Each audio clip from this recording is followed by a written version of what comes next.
everyone. Welcome to the Paladins Premier League. It is time for the second to last day of the regular portion of our summer split. My name's LaTigress, here with Pretty Hair. How you doing? I'm doing great, as usual.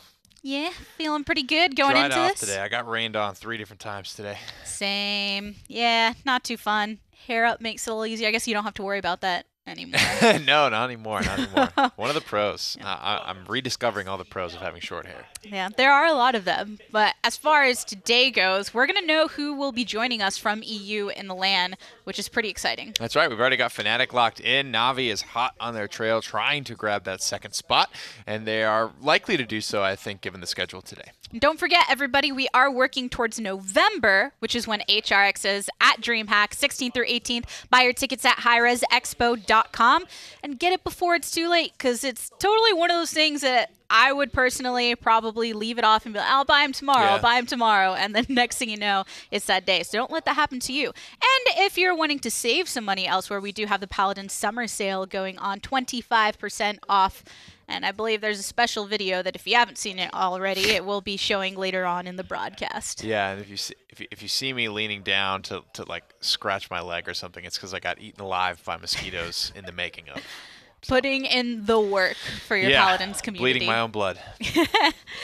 But all the things that are considered in July are mostly the LANs. We have our PPL finals and summer finals, as well as our console events, and it's going to be pretty intense. Some of the same teams that we've seen before. There could be potential shakeups as well. And as we mentioned, we'll know who the second representative of EU is, because Fnatic clinched that #1 spot in the standings, being undefeated thus far. They are definitely going to be coming down to Georgia. And then it's Na'Vi and Ninjas in Pajamas that are trying to battle it out for that spot. Yep, they've only got one game left, and it is against Ninjas in Pajamas. So best case scenario here, NiP end up 5-3, and by some miracle, Na'Vi somehow lose to Mousesports, they would also end up 5-3, I believe, as well.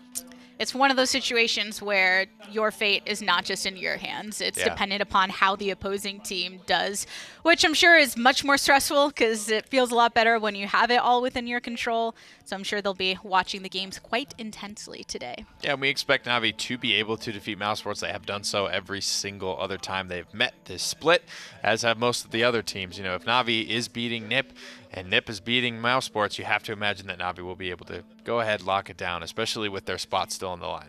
And that's the first match that we have today, Na'Vi versus Mousesports. And interestingly enough, Koa's not actually going to be playing today for Mousesports either. So a little bit of shakeup on there, and which has to be tough when you're going against a team like Na'Vi as well. Do you know who's subbing in for him? I believe it was a Raze that's coming in.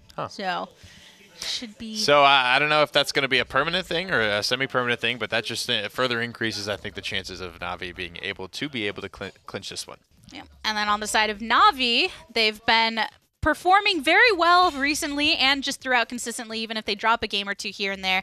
And when you look at someone like Spunky, who has just been so dominant in that support role, we talked a lot about him during their last match because he was a very imperative part, not just with his ultimate usage, but being able to get aggressive as well as supply that healing. He provided a lot of lethality for Natus and Vincere and a lot of good stuns on Damba. All the things you could ever ask of your support, especially important when you're looking to edge out over that close competition, the 2-3 split between Na'Vi as well as Ninjas in Pajamas. They fought hard for it, but Na'Vi were able to come out on top of that one fairly dominantly.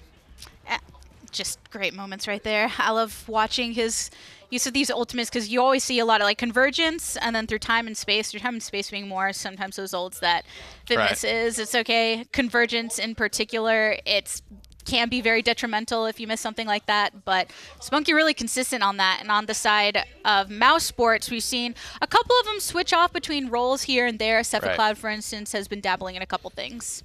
He, used to play off-tank, so to speak, for Virtus Pro. A lot of Ruckus. He was regarded as one of the best Ruckus players in the world back in the day by our own Hecate, in his words, not ours, when they were able to go up against them at HRX.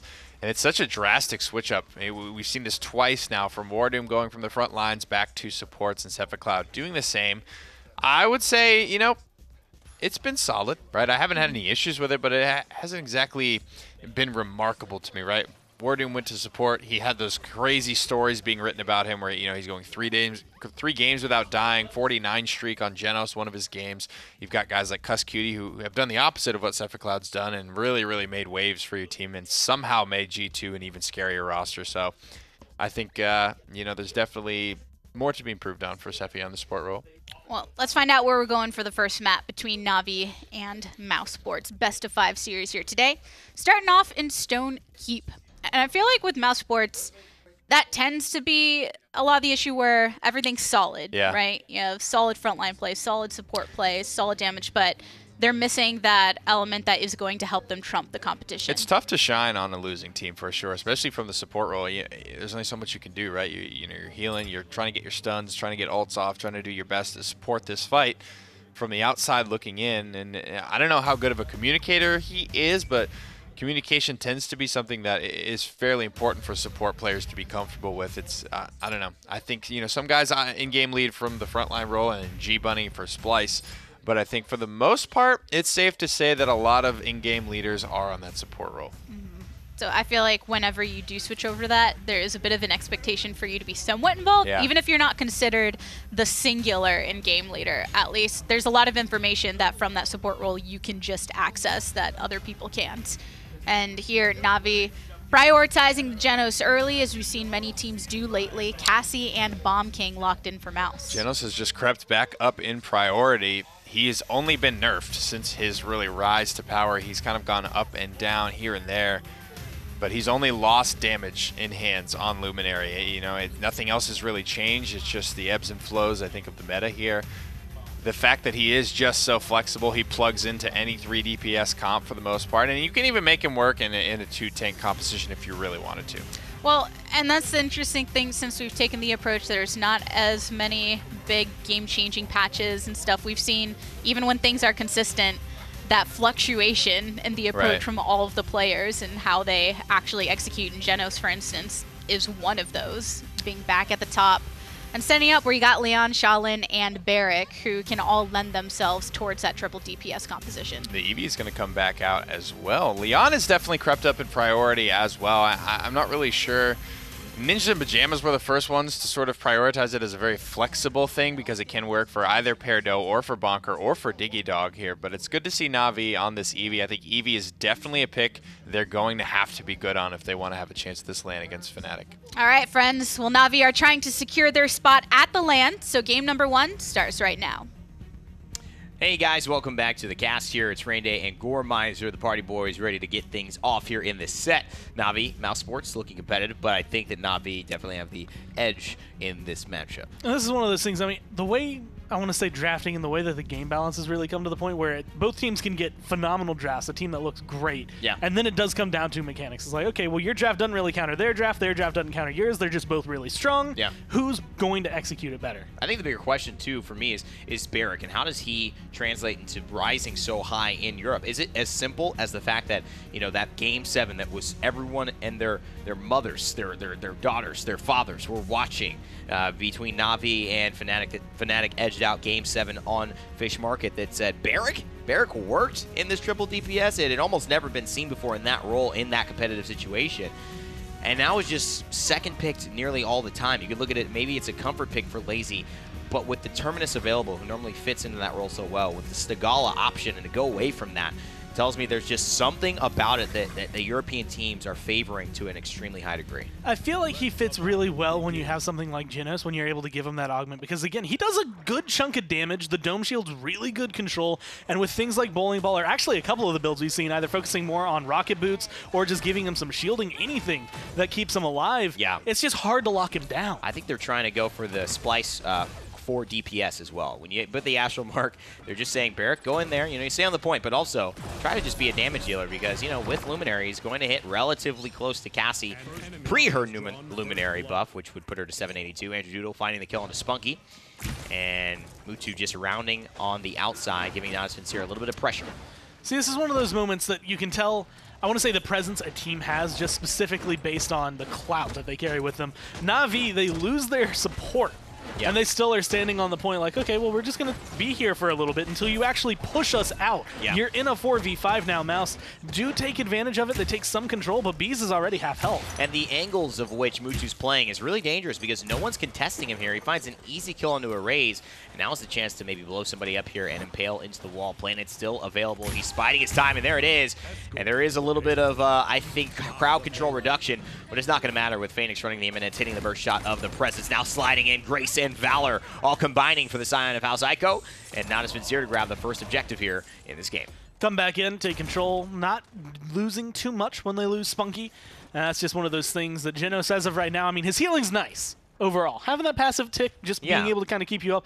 But honestly, it's going to be that Luminary, that little bit of extra damage that you have that I think gives you that extra push. Right. Na'Vi don't need that, though. It's one of those things, all of their champions do good enough damage in the right spots at the right time. And again, like you said earlier, Mutu's positioning, Creative's positioning has been stellar for what they need to do. And just notice how it's Creatives in this round, it was Mutu in the other round, and probably due to Creative's flexibility of being able to get in and get out, but just cornering them in, almost putting Mousesports into the center of the fight and putting Natus Vincere on the outside of it so they can rotate at any time and find a collapse onto the very dangerous Andrew Doodle there, who still somehow makes it out alive, finds 3 kills in that engagement.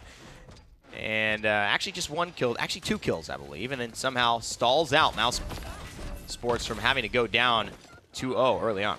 Sitting at 4-1 right now, and honestly, the saving grace for Mousesports, right? You have 2 people who are 4-1. One of them's Creatives, one of them's Andrew Doodle, and he's been finding the kills at the right times, but it hasn't led for much from Mouse. Even right there, you get a little bit of pressure. You finally force Creatives into this bad position. You get the kill even, but where are Mouse pushing back? They're still allowing Na'Vi to kind of get this surrounding that you've been mentioning, the way they're positioning, again, just kind of locking them into the middle. And it's just a matter of time before they take down Andrew Doodle. I mean, once he falls, I feel like this whole bridge is going to collapse. He has been the anchor, the cornerstone, and often the bright star for this Mousesports team.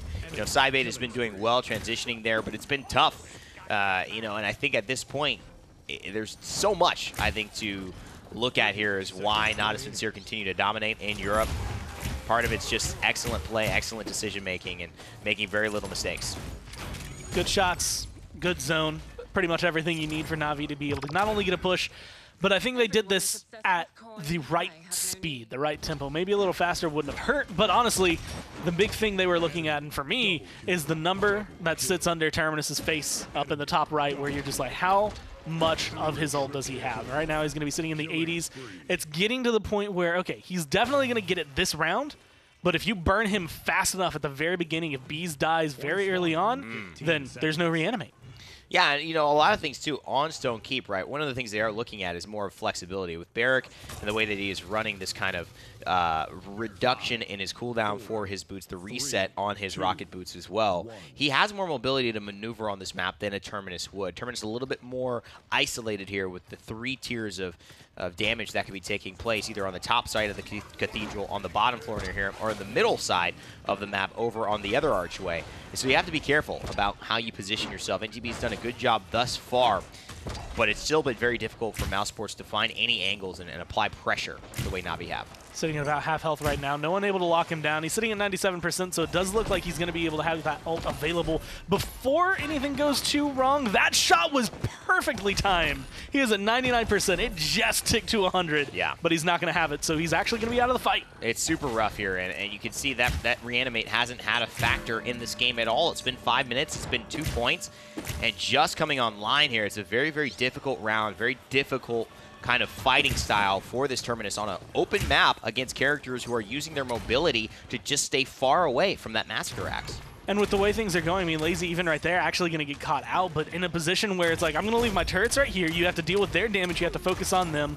I can rocket boots out of here, rocket boots around the corner. We get a damage buff, me, Leon, Eevee, Shaolin. We just do our thing and then pelt our damage into you. No doubt about it. And right now, this Ice Storm is going to set up for hopefully 1 kill. But Mousesports have done a good job taking everything that they needed. He's just trying to get there, and a Dread Serpent, as well as just damage mid-air, is going to stop him from getting anything. And Spunky, you know, maybe just saying we have 4 down. We don't want to give them momentum on this push. Let's just get some damage onto the front lines. But again, it doesn't feel like that works out the way he was hoping. It does allow Phoenix to move forward in, and Mutu and him clean up the day. So it'll be a stall. And that is one of those moments when you look at comeback mechanic, it kind of showcases how important those few seconds are, right? Yeah. If you have Na'Vi do what they just did after you captured the point, about 5 seconds earlier, you don't get that point. They get it. They are up 3-0. So just being able to save that time, I think Mousesports play that really well around the point, and being able to get the kills they did when they did is the most important factor. The problem is now trying to break the eggshell. Maybe more like an ostrich egg. Much tougher shell. Very, very tough shell as well. I don't know if you've ever tried to take an egg from an ostrich, but I don't know if I'd ever see you again if you did try to attempt that. Those are some mean birds. They are very angry. They are very angry, very mean, very tall, very aggressive. And they have very tough shells. I have eaten an ostrich burger in my life, though. I have had ostrich meat. I have not had any ostrich, but I have seen a podcast where they ate It's ostrich not that egg. bad. It's like, you know, it's going to taste, you know, it's Different. a bird, man. It's It's a bird, you know. It's going to taste kind of like a bird. It's like a big chicken. Yeah, and it's a very big chicken as well. It's like the Imagine like the beef of chicken, right? You have a pit bull that turns into a chicken that big. A pit bull that turns into a chicken that big. Well, it's just got so much meat on it. It's like the consistency of a cow for chicken standards. Okay. It's the size of a cow for chicken standards, really. Yeah. If you compare that. I don't know what the cow gets compared to in this relationship, but either way, it does seem the Mousesports here are not on offense very much. This is actually a defensive push for Natus Vincere. They are defending so far into Mousesports' base, and Lazy is actually behind the enemy lines there on their spawn door with the barrack. He's finally going to fall down to a raise, but this is Natus Vincere saying, you didn't really deserve to get that payload, did you? Na'Vi could have had a full wipe. If Spunky goes down there, I still don't think it matters that much. 15 seconds left, and you can touch the payload pretty much right back where it started. Actually, exactly right back where it started. You get to come back and have at least 2-3 defenses, and the entire time it's an overtime. Yeah. You know, Mousesports have a lot to work on here in this offseason. They've got a lot of decisions to make.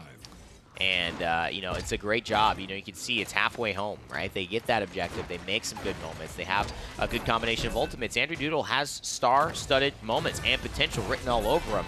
How fast can he mature? What pieces do you have to put together with him? And how do you cultivate that? You know, and what's the future of Saib here? You know, obviously a great player. He's done a lot for this roster and continues to do so, but where does he transition? Does he stay here again? Does he look for this grind? Does he want to be on a team that's winning now because he comes from a team that was winning back then on Fnatic? A lot of questions for this team, especially Sephi Cloud too, coming from Virtus Pro. There's just so many things they have to answer, I think, in the offseason. It's going to be really interesting for Mousesports. I think it's going to be fun to be able to sit through because we're going to be seeing, I think, two sides of things. There's the LAN where everybody who's going to come in is pretty much going to look the exact same, maybe a little bit better because they're going to have a couple of weeks and they're going to have Furia, so whoever can really bring her into their roster and make it look perfect is going to be the one I think that can really take the lead. Yeah. And then we're going to have the other side where it's these teams deciding, do we even stay together? Yeah. Do I continue playing either, you know, with these we friends, restart? these people that I've been with this entire time? Yeah. Or do I hit that reset button? Do I move out of this? Do I retire and let someone take my place? You have moments where you look at that, and I think it's like SK or G2 can go those ways, right? Where G2 have basically kept their core together since the history of Paladins began, as Spunky misses that through time and space. And a Raze here trying to say, hey, wait a second, you guys are talking a whole lot about everyone else except me. I'm the new guy.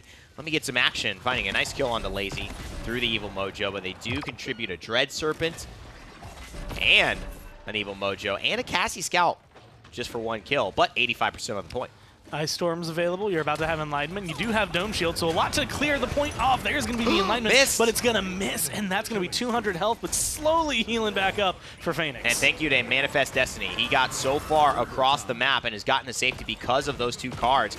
Heir to the Throne of Manifest Destiny, that his slide distance has really turned him into a much safer character on this map, using the ledges to accelerate the distance he'll travel and really get behind a corner. Otherwise, he was dead to rights if he landed in the middle of that point where everyone was looking at him. Nice stuff from Natus Vincere and Phoenix to turn that around despite making some mistakes there.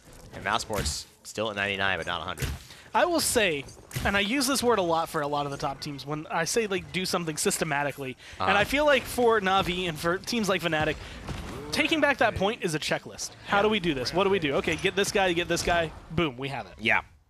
And as you could see, they answered everything that they needed to answer on that quiz, or checked every box on that checklist that you were mentioning to be able to get the win. And that's something that I think is characteristic of Natus Vincere. They have an opportunity to let this slip. They have an opportunity to maybe mess around. We've seen some crazy compositions from G2 against Splice yesterday, but I feel like they're going to be all about their business. This is the team very oriented about handling their stuff and making sure they get back to land for sure. So I don't expect anything different in the other couple of games, but be excited to see how Arrays continues to perform. Send it back to the desk to break down game 1. A 4-1 victory for Na'Vi after that game. I mean, Creatives had some well-timed EV play. Yeah. You looked at Mutu on the Shaolin, who's been demonstrating the fact that he has such a wide champion pool, and it's been working out very well for Na'Vi.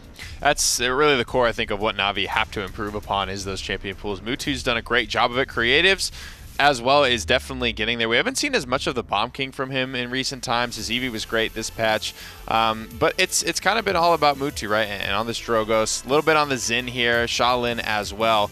Sharing a lot of those champions, I think, with Creatives as well is the name of the game here. But, Creatives has that Eevee, which Mutu doesn't really touch. And then Mutu is going to have, the hit scan stuff that Creative doesn't really touch, specifically like the Andrew. I doubt we'll ever see Creatives on that.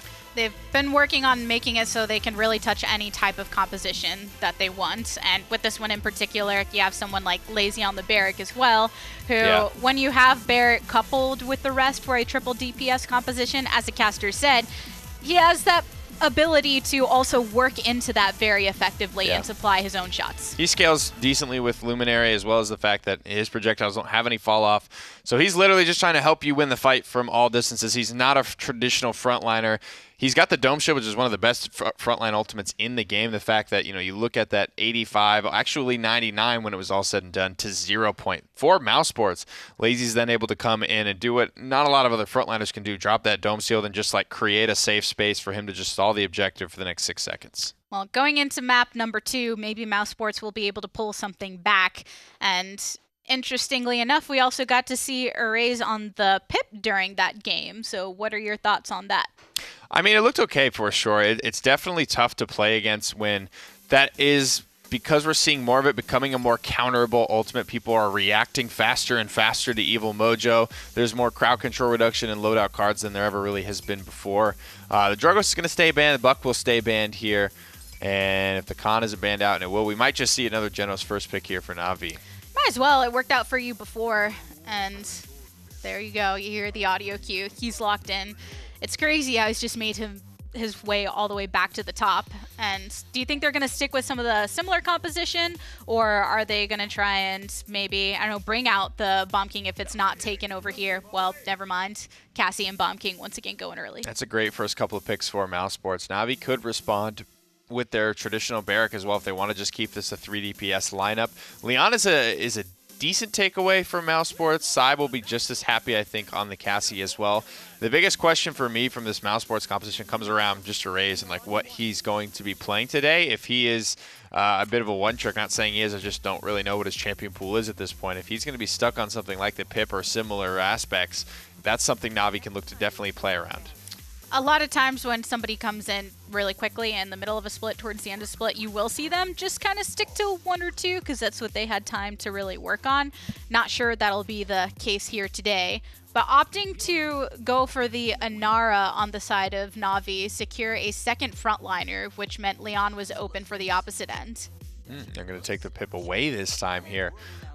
Frankly, pretty passive composition here. Not a lot of DPS. Pip can fill that role quite nicely. Creatives will likely be there. He might do a little bit of Mega Potion, though, because there is great synergy either way. When you go Catalyst here, you have Luminary to supplement your in-hands, get you up to about 1,000 damage per pop whenever you have your slow applied. However, the Mega Potion scales incredibly well with Inara.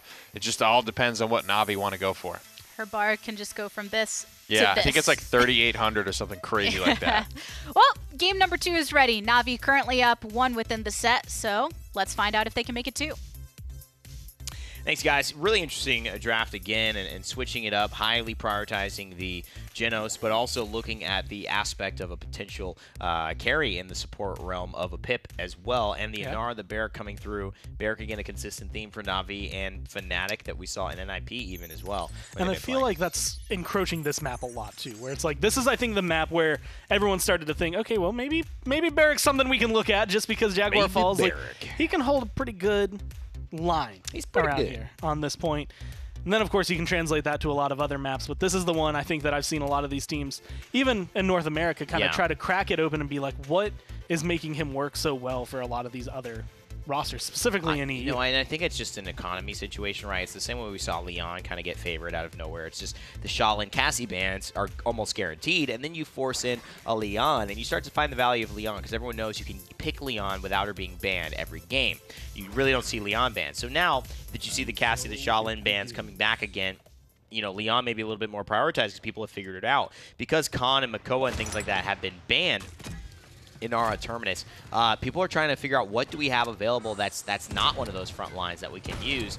Clearly, Fernando falling out of favor, maybe because of the matchup against Maeve, and Cybate proving that, well, Spunky, good healer, but not when he's running to Leon in the back line. And honestly, being able to find him, that's a few times now. I think that Spunky has died when it's just kind of been like someone's targeted specifically him, they get rid of him. But unfortunately, that doesn't really pull anything out from underneath Na'Vi. They're still standing completely tall and able to find a lot of really good shots. And when you look at it, that Leon, even though she was able to find some really good hits early on, hasn't done too much since. Yeah, creative's really going to be a big key here. I mean, this Pip oftentimes is what makes the game so easy and so simple because of his massive slow, his huge amount of damage in Paladins, and his ability to just turn the tide of any moment with that ultimate. If he can continue to play well and Creatives has a good game, I could see this game ending in sub 6 minutes, sub 8 minutes, to be honest. So far, so good from Mutu and the rest of the boys of Na'Vi. And just being able to run it, you could see he had Moxie in his loadout. He's doing a lot of 1v1 kind of build instead of going for the healer build that we've actually seen, I want to say, a little bit more often out of Pip. Yeah. And it's just one of those things that when he's able to run something like that, you're not going to catch him out and be able to win that fight most of the time. You really have to, if you're Leon, take that engagement and hope for the best. You do. And it's going to be important to bide your time and to choose the right moment. So much of these engagements are just about who gets the first shot, who forces pressure onto someone else, forces abilities and cooldowns.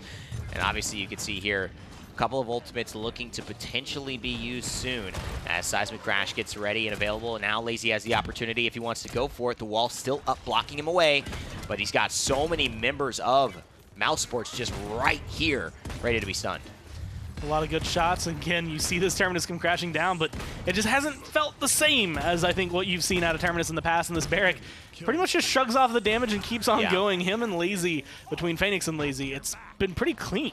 I mean, they're taking advantage of the concept that this Barrack is just a reset tool. He's buying time, and he's also then doing damage on the side. And for a lot of these gods, excuse me, you know, maybe gods, Paladins gods, players who can play anything and put a good gun in their hand, they will be able to find shots. It's a comfort pick, you know, just going back to that, considering that the con is not available, it's a way to contribute meaningful damage onto the point in this highly anticipatory 3 DPS meta without taking a traditional 3 DPS. And great finish there from Mutu. And I think this is a much more anticipated outcome, I would say, for Jaguar Falls. This is a map I know Fnatic in particular loves to choose and has been very dominant on in the past. I would expect that would mean Na'Vi, as scrim partners, would have a lot of experience on this map. And so being able to kind of replicate what their enemies, frenemies, I guess, that have been able to do, they're looking to try and close this one out as fast as they can. Friends. You ever heard that song, that Usher song? Oh, it's a good look, baby. I have not. Tell me again. 5. Ooh, 4, dun, dun. 3.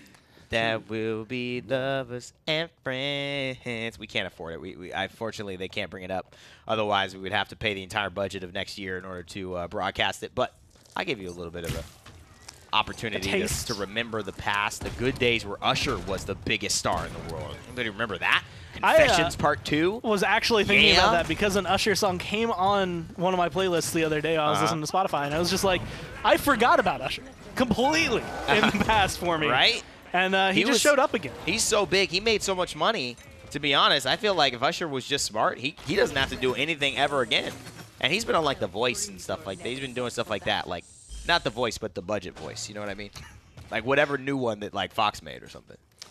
The Voice, but with the one that with Usher. Yeah, the one with Usher, which isn't The Voice, but it's basically the exact same show. 87% through time and space. Hits the doodle. The 50 health saves his life, but it can't save NTBs, who says, once more, I will rise, but not as Vincere say, once more, we will not care, and capture the objective. And soon enough, locking him in spot. That is Lazy, just showing body blocking. Yeah. Something that I don't think you get to see as often in this game as you might see in some others, but it's still possible to do. You just stand in front of them, and if you're big enough, they can't go anywhere. The one character who's got a pretty big enough body to body block Terminus, and, you know, you got to say his Tagala counterpart. That's why they're just such a good pair. That's why they're a good couple, you know. She's his yin to his yang, or his block to his body. Let's stop him in his place. That is one of those reanimates, and especially with the way things went afterward. So it feels bad, man. That's a desperation move, right? Yeah. That's we have to get control of this. We have to come back into it. It's a little bit too late. It doesn't get you the point. You end up just dying again, and now you're looking at Na'Vi with just tons of streaks. I think a few members still haven't died just yet, and they're looking to, again, try to beat that. Maybe not sub 6 minutes since they only have 2 more seconds, but definitely that sub 8 mark you gave them. I mean, I can't tell you how many times Sephic Cloud, you know, Andrew Doodle, Saib, NTBs have played against Na'Vi. I can't tell you how many times Bird and Bonker and these guys have played against Na'Vi. I can't tell you how many times Thiel and Bugsy and Jared played against Na'Vi, and there's a certain point where you say, I just don't know if I feel like we're going to win this game right now, the way that we've been going about it. And you know that not because you feel that you're not competitive or you're not going to try your best, but just you've played them so many times. You know they've gotten what they've wanted. They've already got this huge lead, and the pressure doesn't seem to be going away anywhere within this draft. One of those moments where you're like, I've actually seen this literal scenario before. This has literally Somehow happened to we've us had so this much, draft, yeah. they've had that draft, and this is exactly the way the game went because you've played so often and because of the history of these two teams. And I hate to cut you off, but the reason I bring that up is because that's why I think NTBs goes into that ultimate. It feels like there's nothing more for us to do here. I'm just going to do it just to do it. I don't think he's playing this long game saying, well, let me save it for the defense because maybe we can come back from Na'Vi and 4 points in a row while they get nothing here. I don't think that's the tone of this game. And Andrew Doodle now maybe giving some hope here, but to me it was already a hopeless cause when he reanimated, so it just feels like, not sure if we're getting this one. In my eyes, Mutu missing that first shot might have been an opening, right? But it's just one of those things that's like, well, you're still one hit as the Bomb King. You still have to worry a lot about what you're going to do. It's going to be overtime, it looks like, for Na'Vi, but they are hitting the aggression. Yeah, he's trying to pick on a raise here, and I think it's a smart move. They know that there's not as much a synergy, there's not as much confidence with a raise. Andrew Doodle's probably the last one you want to see because he's the tankiest. He's the most committed in terms of like damage and aggression, and so he goes for the newer member, and then he goes for Saib 8, who now he's behind, and then he goes for Andrew Doodle at the end for the triple kill. Mutu looking extremely good in this set. Na'Vi, again, off to ways, knowing they have to make land. They have to win this game. It's a really tough matchup for Mousesports here, this close to the big time. And again, showing some of the flexibility I think that their team's been able to encompass throughout this split. Certainly. Things that we didn't used to see Mutu playing Shaolin. And now it looks seamless to the point where we're just like, yep, it's just another champion that he can play. It looks really good. He Just gets triple one. kills. Yeah. Pretty much the same way he pulls them out with Androxus and just flicks shots, finding good aim. And I think that's really the thing that's tied all of that together. Is that what I've been missing from being a pro? Good aim? That's what I'm missing. Well, If you're missing it too, I don't have any like advice. No at advice. That point. You can't help me there. I still can't get better on my own. so then I'll look for some help, some Practice. guidance somewhere else as well. Maybe the desk can help us out as they break down Game 2 and get ready for Game 3 here in the set. And when it comes to breaking this down, just really superb stuff from Na'Vi. A straight 4-0. Mouse in the final moments. A double kill from Andrew Doodle maybe seemed like they could delay it a bit, but there wasn't a moment that made it seem like, oh, we can turn this around for a victory. Yeah, it's definitely tough fighting into a double front line on Jaguar Falls, especially when you've got Inara. I think Inara is probably her best map for my money, especially when there's a really good player like Lazy behind it who has quickly and almost seamlessly evolved himself to become a star-studded front-line player. She can even, she can throw a couple of rock pellets out there, do some damage, but it's all about control and staying power for Inara. Look at the lockdown Lazy provides. Everyone, by the time they sludge through this Warders field, they're already at half health or dead in Cassie's case. So a lot of great moments for Lazy there on the Inara. All the control you could ever ask for from the young Dane Kevin Jensen. I love it. He's been playing the game for a long time, and clearly that knowledge is putting in the work. Seeing him on the Barrack in Game 1, which is a very different playstyle than Nanara in Game 2, and they need that frontliner that can bring all of those different strategies. But Na'Vi, pretty convincing in both Game 1 and Game 2, and we're going into Game 3, and Mousesports, it's looking less and less like they're able to pull this back. 4-1, 4-0. Brightmarsh's Mousesports map selection, so they have that going for them. But as we get into this draft here, what can they do to switch things up? And, you know, we're seeing teams that have nothing to lose, like Splice, go for some really wonky stuff to try and throw a team like Na'Vi off balance.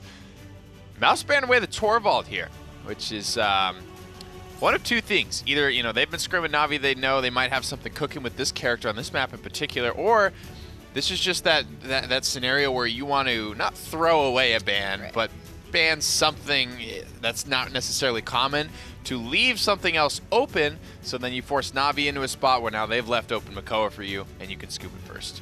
There's only been one case so far this year in the PPL this season where a ban has just been completely wiped off. But yeah, I think having the Makoa then available for them, putting NTBs on that, and hopefully having some turnaround moments that way, they get the Leon back. But Drogos, he's up. Yeah. He's open. Finally, for the first time. Bomb King will be as well, and Doodle will scoop that up. I gotta say, I mean, I think Combustible, just due to the nature of Brightmarsh, because of how line of sight breaky it is, Combustible does better than Fusillade when there is a lot of line of sighting involved, just because, you know, you just get the right depth of it, you're going to blow it up, and you're going to get people that are hiding behind cover. And you're likely to actually knock people out from behind said cover if you can play the angles right. So the fact that Mutu has been investing a lot of time into Combustible on this Drogos may actually prove to be incredibly useful, particularly on Brightmarsh. So Na'Vi do opt for the double front line, and Mouse, their last pick, Maeve. She hasn't been seen all set despite not being banned away. You know, she's fallen out of favor a bit. So Shaolin, last two. I think she does better against frontline compositions that do have things like Terminus, things like Fernando. Slower moving, easier to hit targets. Obviously, that's good for everyone, but particularly so for Maeve, because really the only limiter on that character is the ability to hit your daggers, hit your dashes, and things like that. Well, this might be the last game of the set. Na'Vi feeling pretty good about how they've been performing, so let's go ahead and throw it to the casters. Thanks, guys. It's, again, I think a huge aspect of this, if you're watching around Europe, how much Barrack is a part of these current meta drafts. Things will change with Furia. New bans will come and land, but as a player, you have to say that this is exposable, but it's also interesting to see how much they're using him. And now, transitioning into getting the Drogos available, this should be tough for Mouse to deal with on Brightmarsh. And we were mentioning, I think even at the beginning of the set, the desk had mentioned it. I think we talked about it, where it's just like there's been this flow of champions that come in and out. Yeah. There was Zen and Genos, and now Genos has been able to stay up there. Maeve came in, and it's like, man, she has to be first. Man, you can't deal with her. And now she's last pick for Mouse. Yeah, you know, I agree, man. I think this is one of those where it's a wave machine. But the problem is, you know, teams that are of a, you know, this, I don't know how this draft translates against Fnatic or against Envy or against G2 in prime form, let's say at LAN, or against an SSG, right? Because they're not being punished here.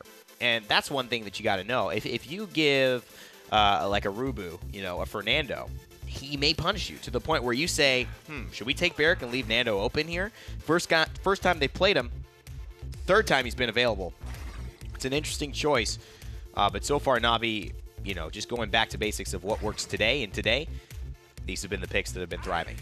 Now Mutu going to be switching over to the Drogos, which again, the beginning of the split would have been kind of eye-opening. Now, kind of expected with the way things have been going. And Fusillade still going to be doing a lot of damage. Kind of the conversation of that versus Combustible. But I feel like, especially when you're able to guarantee hit your shots a little bit better, which Mutu at this point knows he can, it's going to be a little bit more worthwhile for that bonus damage. And the thing that's so good about him and his patience is that he's going to out-patience other people. He's the one who's shooting at someone who's not shooting at him, and that's so common for Mutu to be the one who just runs in on an engagement, referees a fight. He's that guy in a Realm Royale match that you hate because he comes in after you've done all the fighting to clean up 6-7 people by yourself, and he just kills you and gets all the goodies. That's how he plays as a patient player on this Na'Vi team, and it's so effective for them. I feel like that was simultaneously complimenting and nice BMing moves. him Yeah. at the same time, Well- where you're just like, he's very patient, but he's like that guy that you hate in Realm right now. He is, because we've seen people actually try to outweight him. We've actually seen that. It's not as Vincere, and Yeah. definitely 99% going to capture this objective. We've seen people on Jaguar Falls try to outweight him on his mount, and he will not be outweighted. He will not get off first. And you're just like, is he going to play? Is he actually going to play this game? Because now No. and then Na'Vi are so good, they're going to apply pressure on you. They're going to say, dude, what are you doing? Wait. He's like, I'm waiting for Mutu. It's like, you can't wait for Mutu. Come here. We need help on the point. And then Mutu just is all the meanwhile, thank you, other world-class players on my team. Now I, as a world-class player, will show up after they are no longer looking at me. It's Gives very him smart. A lot of free space, which is not something you want to give to players like Na'Vi. You don't want to give them the room to operate the way they want to, because then you end up in moments like that. Yeah, and I think it's important to also look at, how many times does Mutu fight someone that starts fighting him versus how many times does he fight someone who he starts fighting? Because those are really important things in terms of Paladins to look at, the tone of who is the aggressor, who is taking advantage of someone, and who is trying to get out of a bad situation. Andrew Doodle sets up a beautiful trap, I think, there. Finds Mutu as he goes into the doorway, just immediately gets deleted on the Dragon Punch, and maybe NTVs contributes a shot as well, but we just know that the Dragon stops his flight. Mousesports, great job collapsing onto what would have been a one-hit KO onto their front line. And that was the pause button that they really needed for the push. A minute and 20, so you do still have time as Na'Vi, but finally Mouse feel like they're not retreating anymore, right? They're not getting pushed backwards constantly. You get to cement yourself at least for a little bit and then try to stand there and push back at what Na'Vi throw at you. Unfortunately, you lose 4 members, and what looks like it could end up being 5 members, and that kind of breaks the cement that you had. It certainly does. And what I love about it is that it just is the patience of proper retreat when the time calls for it. To be able to push again. Sometimes your best bait is allowing them to get a kill onto you, because then they think the floodgates are open. But if you're patient, if you're backtracking, if you're poking as you're running away, you could easily turn that around. And Na'Vi did just that, using a dome shield to secure the point. They back off a little bit, and all of a sudden, right back on the offensive. Mousesports collapse, and it's a 2-0 for Na'Vi here. Lazy, as of right now, the only person to not die throughout all of this. But I don't know if that's made as big a difference. I mean, 9 streak is definitely going to be burning great for him, but you do have creatives at 5, 1, and 6. And Mutu, even though he hasn't actually been doing too much in terms of kills or his damage, he's actually sitting number 4 on the charts. It's all been creatives. Yeah. And honestly, his loadout just kind of, I want to say, staggers. That poise is just one of those cards that we've seen pretty much everybody pick up when they have it. Yeah, I mean, he's giving up movement speed, health, obviously elimination reduction, which is going to help a Shaolin. That bullseye is almost like the fail-safe for him, because if he gets a kill, he can still do the things that he wants to do. And Shimmer as well, just some more safety. Oftentimes, we will see some reduction and withdrawal. We'll see some cooldown in the Impaler era. We'll see some, obviously, higher levels of bullseye, maybe some higher levels of swagger in terms of health. But at this point, he's just saying, I've got a Bomb King, I got a Dread Serpent. I got things I can get away from. Give me that CCR. Yeah, and play a little safer, which is Na'Vi, which is just more of a European style as well. I really appreciate this because it shows the different regions and their approaches. It also shows, I think, the versatility of specific loadouts, because he has a very specific, I'm going to frag out this game loadout. Absolutely. And this is okay, I have one built for compositions like this. I come into this expecting shot. that kind of plan, and then you get good shots. You get good angles like this from the side, and then you just combo it. Spunky gets a kill. Beautiful stuff there. Two time in space, a couple of nice rockets as well. The Dread Serpent onto Mutu, and he's just saying, hey, you're going to shoot at me, I'll shoot right back. One of the rare times we see that type of aggression onto the Dragon. The Dragon Punch getting primed up and ready, looking for something to eat. And he's going to find NTBs snacking on him, but Sephi Cloud snacks right back as he claps him back to base. 63% now for Na'Vi. They've retaken control. Cybate trying to push around the corner. Wow, A lot of 650. shots. That's Cassie. It's back to what it was. I mean, you get that bonus damage back. Essentially, you revert the nerf to Barret. Yeah. As long as you have that Luminary. And with the way things are going, I mean, again, you're looking comfortable right now as Lazy. I mean, 14 streak, he is not only not dying, but he's getting all these shots. He's applying a bunch of damage, and I think part of the reason it's so strong is just he's not the one you expected to be coming from. You don't look at Barrick and think, that guy's going to kill me. You're worried about the Drogas. You're worried about the Shaolin, even Fernando. Absolutely. And so Lazy's like this silent killer. Absolutely. He's able to, and that's the thing that's so good about Navi, adding a guy like Lazy on a frontline position, on a Barrick, on a Nanara, who's hitting his shots. I mean, they already got creatives and Mutu. You got Spunky cleaning up kills from the support angle and through times and spacing out of his mind. You got Phoenix, who's just flexing all over the map. And I think, you know, at this point, Navi are really positioned themselves into a really incredible run potential here for the remainder of the year with this roster. If they keep developing, it's going to be hard to beat them, that's for sure. Yeah. They've made me question them. I want to say a couple times. You drop a game to Virtus Pro. Made me question myself and my own beliefs. You sit back and you're like, man, you just lost to Virtus Pro. Where are we standing in this, like, overall? You sure you're number 2? Yeah. And then they come out like they did this week, and they were just like, look, number 2. It's important because the idea around it, too, is the fact that it's not just losing to Virtus Pro. It's not just losing a game to Mousesports, right? Yeah. It's losing map differential and maybe not making land, but it's also preparing your mentality for taking on teams that are going to be able to make you stress, to cause decisions that are uncomfortable. Right now in this set, Navi at no moment, Gore, I think, felt uncomfortable against Mouse. There was not a moment, I feel like, even of hesitation. Everything for that felt sure. And that's something I think that these top teams have that, again, you kind of question yourself, especially like look at Arrays for this set. Yeah. You're coming into it, first game in the PPL, first set in the PPL, and you're up against Navi. There's going to be moments where it's like, man, did I make the right call there personally, or did I not?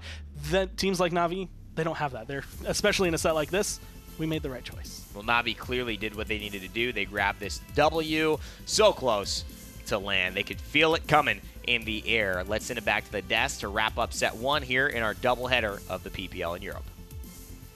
A very important W indeed for Navi, and a convincing one at that. Yep. I believe this actually does clinch land for them, because now even if NIP are able to win over Fnatic, it doesn't matter. Navi have not only the head-to-head, but the overall record, of course, as well. So Navi fully clinched for that spot at land. Congratulations to them. Congratulations to Lazy as well. He made that big switch onto Navi after missing just one event in his entire Paladins career, and he's right back on track. Yep, so Fnatic and Navi, once again, the EU representatives, and Navi now they're going to be setting their sights on the future. And you've got those comfort picks, you got creatives back on the Shaolin during that game, and that's the performance you think of back to PwC when he got that MVP title, was playing plenty of Shaolin at that time and hasn't let up on this.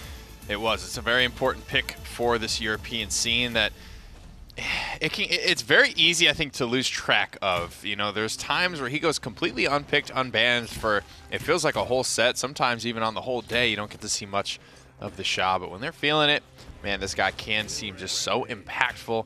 I think it's a nice compliment as well for this more passive style that Navi were taking this time. You've got a backline like Drogo's, Combustible Drogo specifically, and this Shaolin that doesn't move a whole lot. It's a little bit stationary, and that's the cool thing about Shaolin, and frankly even Drogo's, right?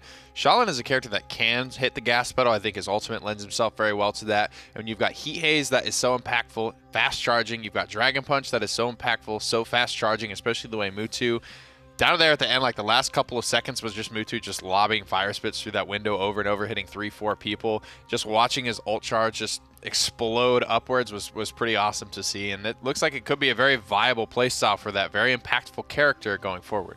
Well, congratulations again to Navi for securing that spot at the LAN. We are about to head to a break where we gave a little bit of a hint towards this earlier. We have another way to bring you information on the summer good old sale. I don't know how long it's been. How many days? Weeks? Seasons? Is it winter? Fall? Spring? Summer? How did I get here? By air? By land? The sea? By sail? Summer sale? Who are these Paladins? What is the big summer sale? 25% off all champion packs, season passes, and digital deluxe purchases. The clues. What do they mean?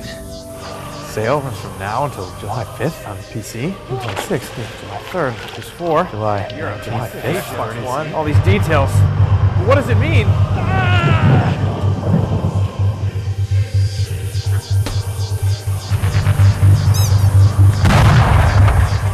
Wilbur! Yo, Nick, we got a cast at 3:30. Come on.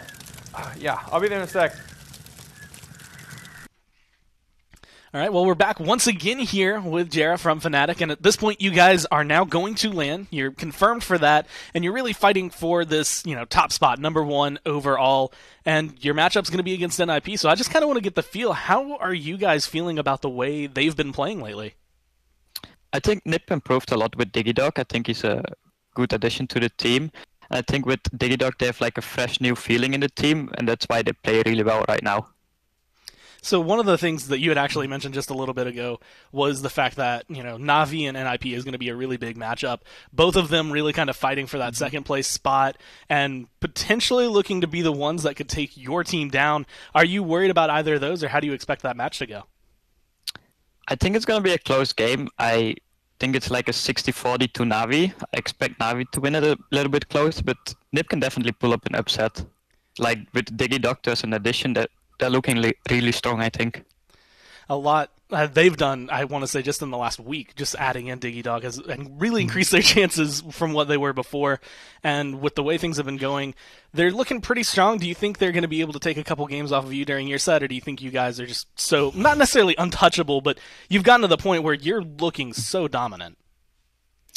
I can see them taking games of us if we don't play our game. Like, any team can take games of us, I think, if we don't play our game, but I don't expect to lose against them. We always expect to play well and just have fun, and that's why we just enjoy playing the game together. We'll see where it ends. Between them and Na'Vi, is there a team that you'd rather see it LAN, like to go up against?